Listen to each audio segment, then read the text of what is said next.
As the locust outbreak continues across East Africa, a Kenyan company offers a solution to turn pests into profit. One man's trash is another man's art, which is hopeful for Nigeria, which manages over 40 million tons of waste a year. We'll meet a local artist reinventing waste and helping to save the environment.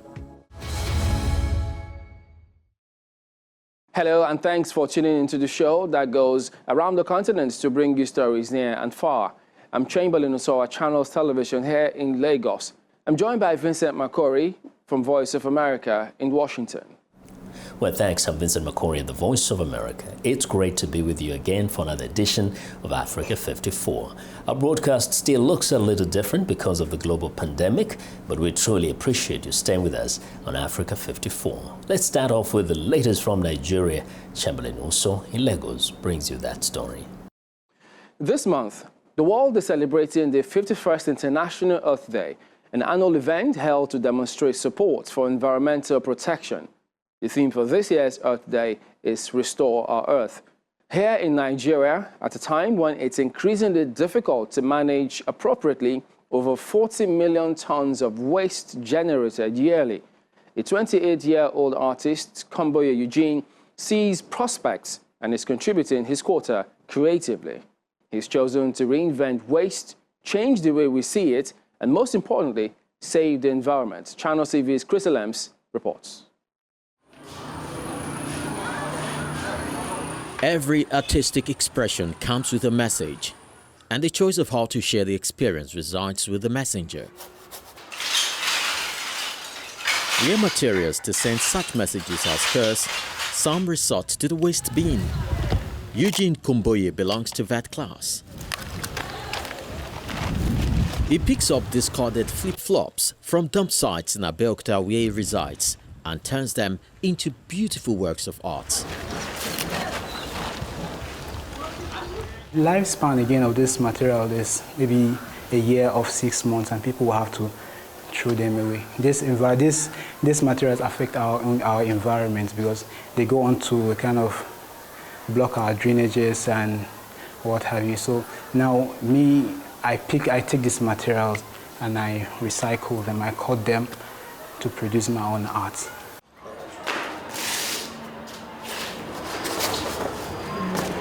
Once the materials arrive his workspace, he sorts them out by color, washes,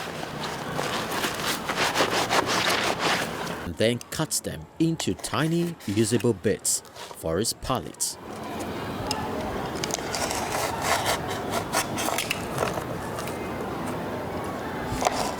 One by one, he sticks them onto his canvas, observing the principles of depth and light.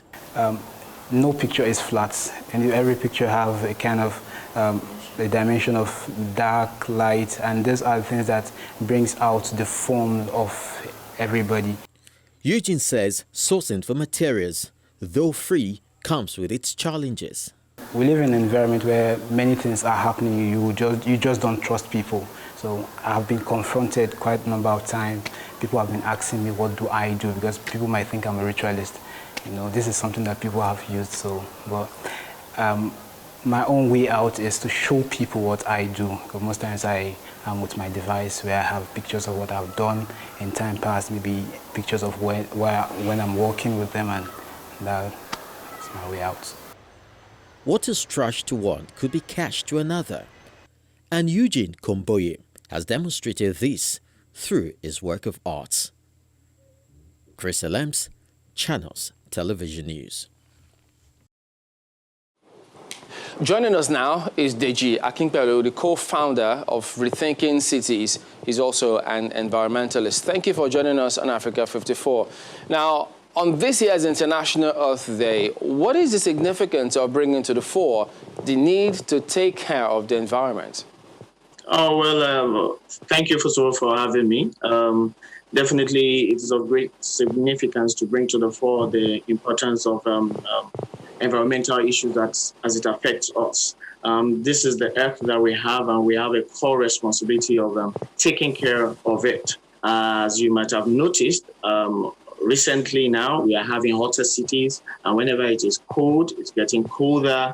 The entire environment is changing in a very, very rapid and fast way. We are having bushfires all over the place. So it is very, very important that we begin to pay attention to these things and begin to find ways of addressing these problems.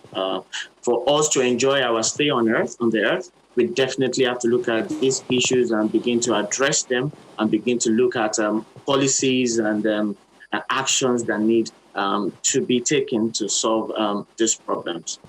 The COVID-19 pandemic has had effects on all parts of the world. What environmental problems should be considered key to be solved? Yeah, COVID-19 definitely has further helped to bring to the fore the importance of addressing these environmental issues. So during COVID-19, we noticed that during the lockdown, there was low carbon emission because people were locked in their houses, so the air was cleaner. The air was cleaner. We even had animals that we had not seen in a long time come back. Even the city of Lagos saw dolphins again, that we've not been able to see in a long time due to activities on the ocean. So COVID-19 has brought to the fore again the need for us to address some of these issues. So, like I've mentioned, carbon emission, also the need for us to begin to protect our forests and our wetlands. Well, the theme for this year is Restore the Earth. What practical steps would you recommend individuals take in restoring the Earth? Yeah, it is very, very important that individuals begin to know what they need to do to help restore the Earth. But before I even go further down, I'd just like to put a caveat on that a bit, because some of the challenges that we've had is the fact that people who are supposed to be more responsible to take actions, that is private institutions and government agencies, are usually very fast to push and say, okay, hey, individuals have a role to play. Yes, individuals have a strong role to play. You understand? You as an individual, you need to watch your carbon footprint. If you have a short distance to cover, why don't you walk? If managing your waste effectively, separating your waste. These are some of the things that individuals can do. But it is also pertinent and very, very important that we on our own part as environmental advocates is to say, hey, key stakeholders who are responsible for polluting the environment should be made responsible. And back to your question again, I'll say that the key responsibility of individuals also is to join in the advocacy to demand from environmental polluters to do the right thing. All right, then, Deji Akintunde, thank you for your time. Thank you. Welcome back to Africa 54. I'm Vincent McCory in Washington. Nigeria is one of the countries hardest hit by tuberculosis. However, an advocacy group says that despite the global pandemic setbacks, the West African nation has managed to maintain its progress. Timothy Obiezu reports from Abuja. Francis Ekong was diagnosed with tuberculosis at the Asokoro Teaching Hospital in Abuja in September 2013. He says he contracted the infection while attending a job interview in his hometown in Akwa Ibom State.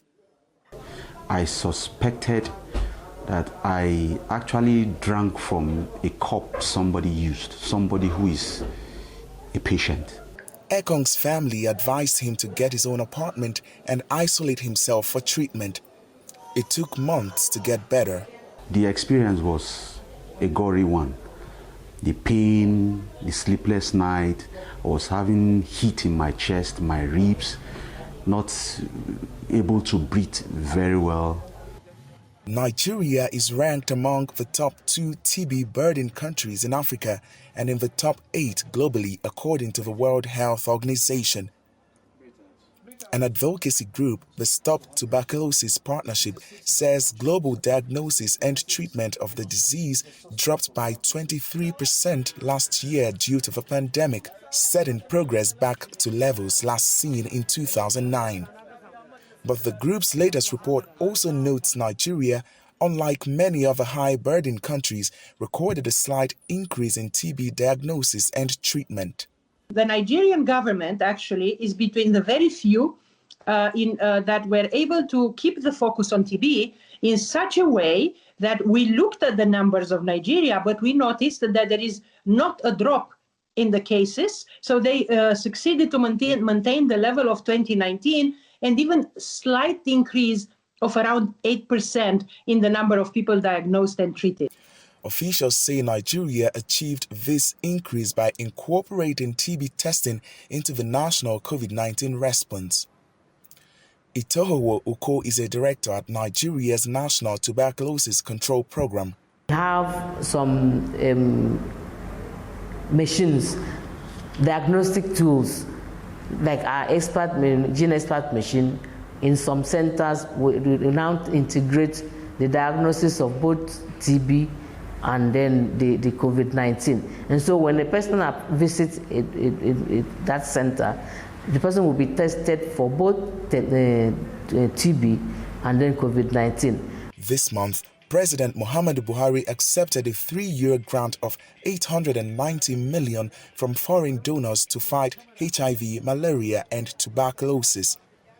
Officials with Stop TB Partnership say they're optimistic that even with the COVID-19 pandemic yet to be tamed, Nigeria will continue to improve levels of tuberculosis diagnosis and treatment.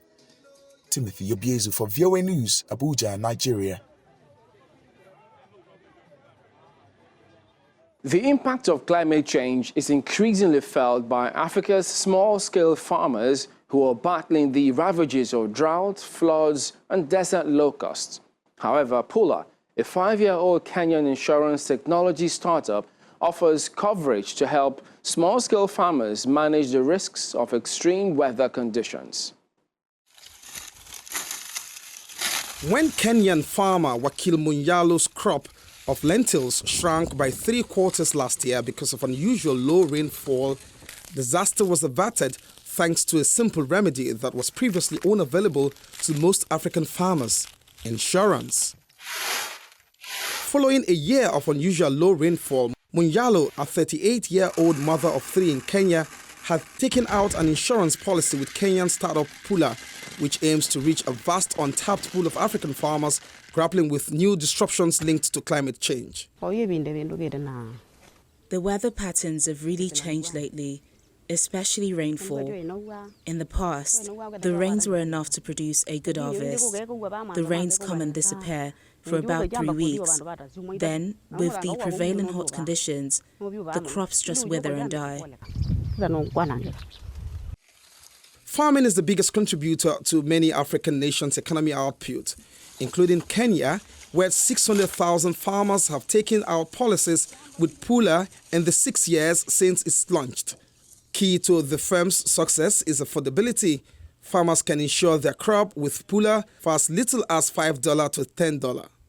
We are trying to help them by distributing insurance products that will enable them to fight advanced climatic changes, things to do with rainfall, whether it's excess rainfall which causes the flooding and hailstorms, whether it's less rainfall which causes drought and causes plant loss, things to do with desert locusts, which of late has been a nuisance to farmers and bringing a lot of loss to farmers.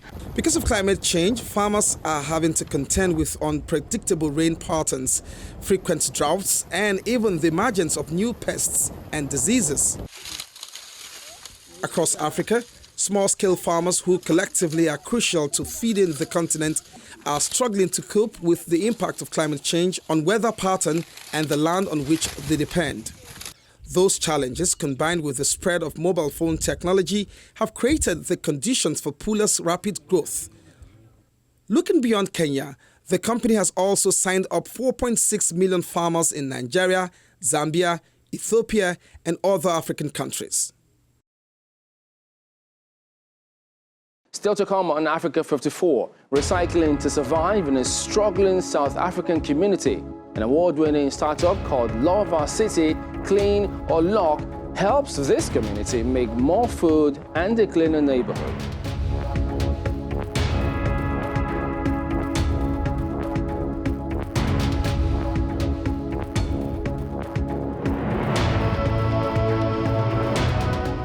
Welcome back to Africa 54. I'm Vincent McCory in Washington.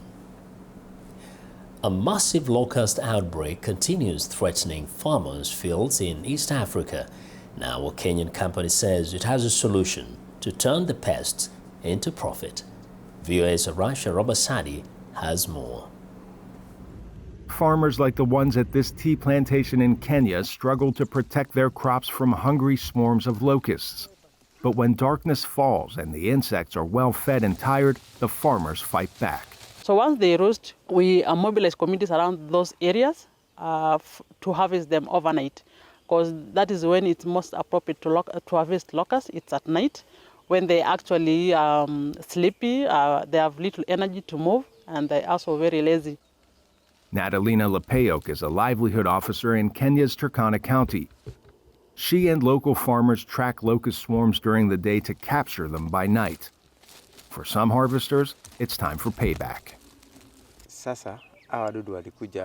Now these insects have arrived in our area. They were very many, and they terrorized us by eating the food we planted, destroying everything. So I thought, let me terrorize them by looking for them, and here they are. Farmer-turned-harvester Ferris Gatenji saw a way to earn enough money to feed his family by selling his locusts for 50 cents a kilo. Laura Stamford founded The Bug Picture, a company offering a solution to the locust problem in the Horn of Africa. She says in February alone, 25 to 30 people harvested 2.5 metric tons of locusts. If you look at what this means, if you could scale it, it isn't that this is a really insignificant project.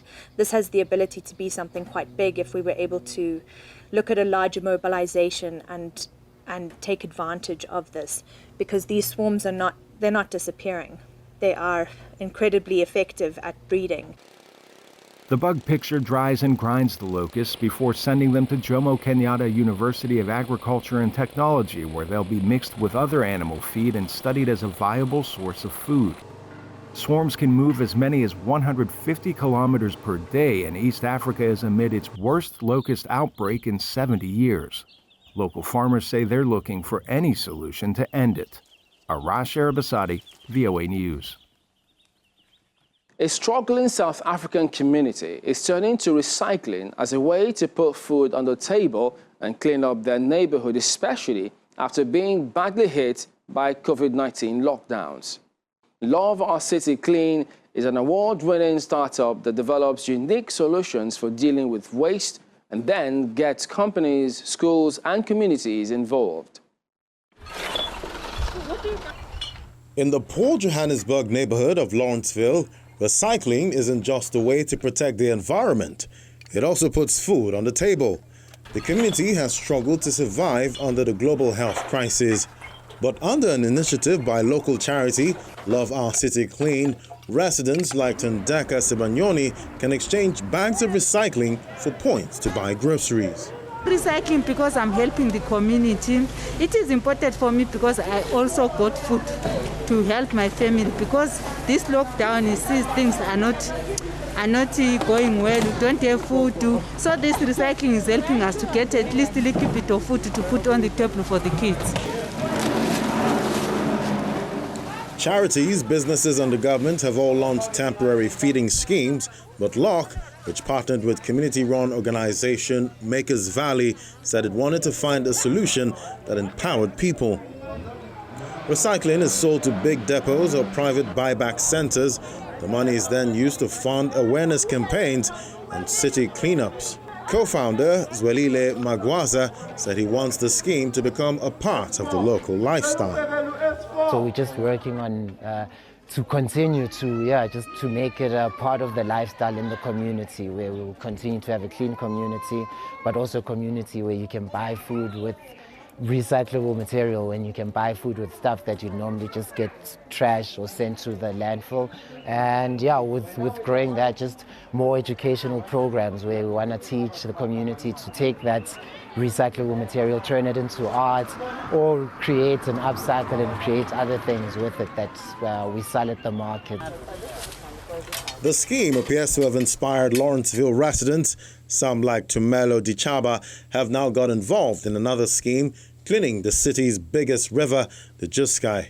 I made sure that I'm keeping it clean so that even if, maybe let's say, for example, you want to walk around here, you can just walk free. The river initiative was launched at the end of last year to remove invasive species. It aims to build natural water filters to protect the river and create a green corridor for residents to enjoy with pride. Zimbabwe's musicians have been struggling to make a living since the coronavirus pandemic prompted the government to ban concerts and other entertainment to prevent the spread of the virus. Some have even left their music behind and turned to farming. Columbus Mavunga reports from Mazowe, Zimbabwe. Diana Samkangenya Zema is a well-known award-winning musician who frequently performed in Zimbabwe and other African countries. But for now, she can be found at this farm about an hour's drive west of Harare. She is now farming because of COVID-19 and is not looking back. So music is going to be my first love, but I need to survive. So that's why I had to venture into agriculture. So I love the whole stability which comes with it. The 32-year-old Afro-pop singer co-owns the farm with her husband, Calvin Nyazema. They are putting in irrigation pipes and also have set up beehives to collect what she calls eucalyptus honey from their tree plantation. Zimbabwe's government recognizes the plight of musicians like her who have not been unable to work because of the coronavirus lockdowns. We are working on more of a stimulus package because we realize relief may never take us anywhere. But the government, through the Department of Social Welfare, continuously assists Zimbabweans that are in need. But critics say the government needs to increase relief payments of $12 a month to families affected by the lockdowns. They say the funds are not enough to buy bread to feed a family for a month. So you've got to be resourceful for your own sake. And you can bring in the rest of the family and say, let's work together and add to the income of the family with small things that each person can do. Samkangenya Zema appears to be following that advice and plans to invest more in livestock if she gets funding. In the meantime, she's looking forward to a bountiful corn harvest from a 20-hectare field on her farm in the coming weeks. Columbus Mavunga for VOA News, Mazowe, Zimbabwe. And that's our show for today. You can find all the continent's top news and world news online at voaafrica.com. Check it out. I'm Vincent Makori in Washington. Channels Television has our last word from Lagos. We look forward to bringing you another show next week. Remember, channelstv.com is your source for news and other programming. I'm Chamberlain Osor. Thank you for watching. Goodbye.